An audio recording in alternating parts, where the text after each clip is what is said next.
I'm Felicity. I'm the satisfaction coach and the yoga and happiness teacher, and I'm all about helping you find the satisfied life, helping you live a satisfied life that you don't feel the need to escape from. And we're going to do some yoga today. So I thought I would do a video. I would do a plank on a live video. And I thought we'd approach it from a yoga perspective is the idea here. So you can do this with any movement, and especially any exercise-based movement. So think about it in a yoga style. And there's a couple of things I bear in mind when I do this. Is to, firstly, think about what you're doing. Be mindful in your movement. So it can be quite easy when you, especially if you're doing exercise that you're not really enjoying, you don't really want to do, to allow yourself to get distracted. And whether that's, I used to do this, I used to go down the gym and basically watch telly. I'd be on the cross trainer, but I'd be watching the chase, you know. And when you do that, a couple of things happen. Firstly, you don't actually, your exercise is not as efficient. So there are studies that show this. If you're not paying attention to the movement you're doing, then the movement's not burning as many calories, basically. But also, if you're not mindful about your movement, you're more prone to injury because you're not paying attention to, you might, first, there's two ways this could happen. There might be kind of like something that's going and then suddenly, you get a twinge and it's like, your knee goes or an ankle goes. But if you've not been paying attention to your body in the early stages of that, you're more likely to have the twinge or the snap.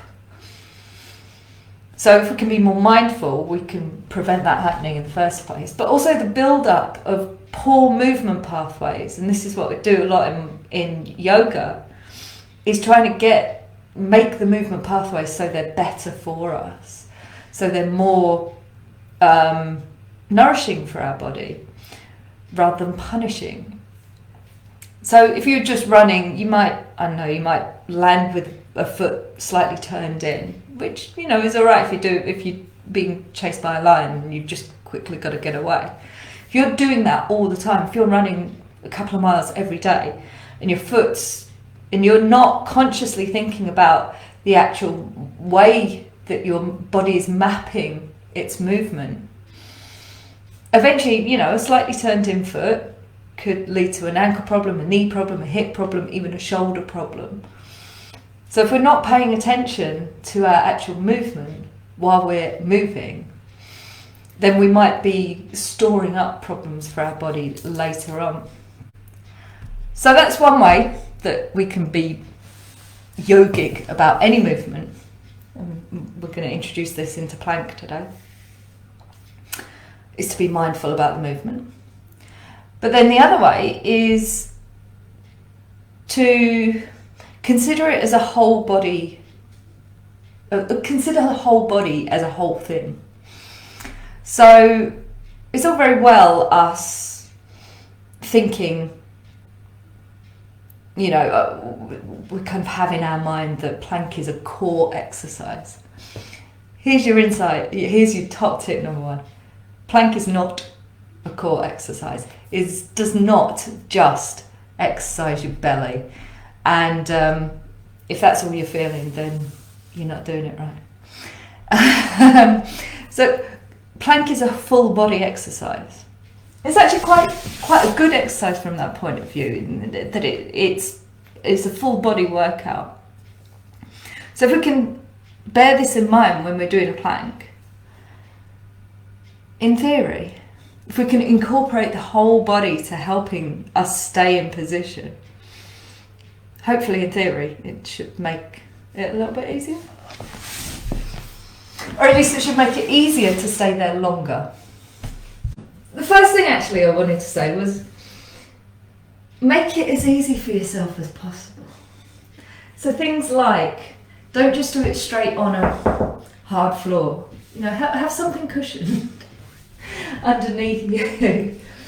Don't have a ribbed jumper underneath your elbows, especially and there's two ways of doing a plank, I'm going to show you in a sec.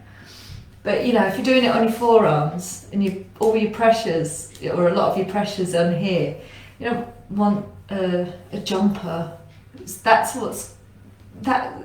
could be the difference between you staying there for an extra 10 seconds or not. So you can do it up on your hands.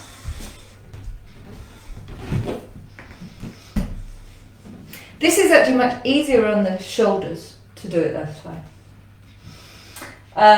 But it's not easier on the wrists. This is really tough on the wrists, especially if you're going to be staying there for a long time. So I think Vicky's kind of building up to 3 minutes. You don't really want to be there for 3 minutes. This is not good. This is going to be pretty tough for your wrists. There are things you can do if you did want to do something like that, so you can kind of fold over a mat and kind of have a bit of height under this part, and it just kind of smooths that out a bit. But I would probably suggest coming down to the forearm. So we want the spine to come kind of long, and this is very similar to what I teach for being in cat pose, which is basically hands under shoulders, knees under hips, and then we want to work into arms and legs to try and support the spine, and that actually activates the belly muscles themselves. So by grounding my feet and my hands into the floor, my belly muscles start to switch on, and that's a much better way of doing it than me just going with my belly muscles. So whether we're here trying to find that nice length in the spine, or down here, is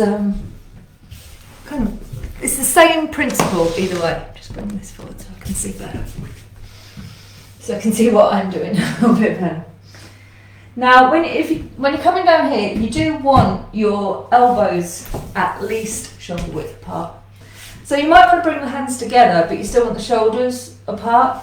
If you start bringing the arms together, you see what this, I don't know if you can really see what this does to my shoulders, but it's not very good.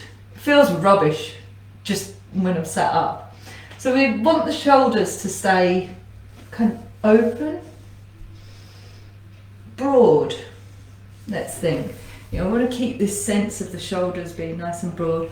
And we don't want the spine to be too far out of line with those shoulders. We basically want to look like this, but the other way up, in the other plane.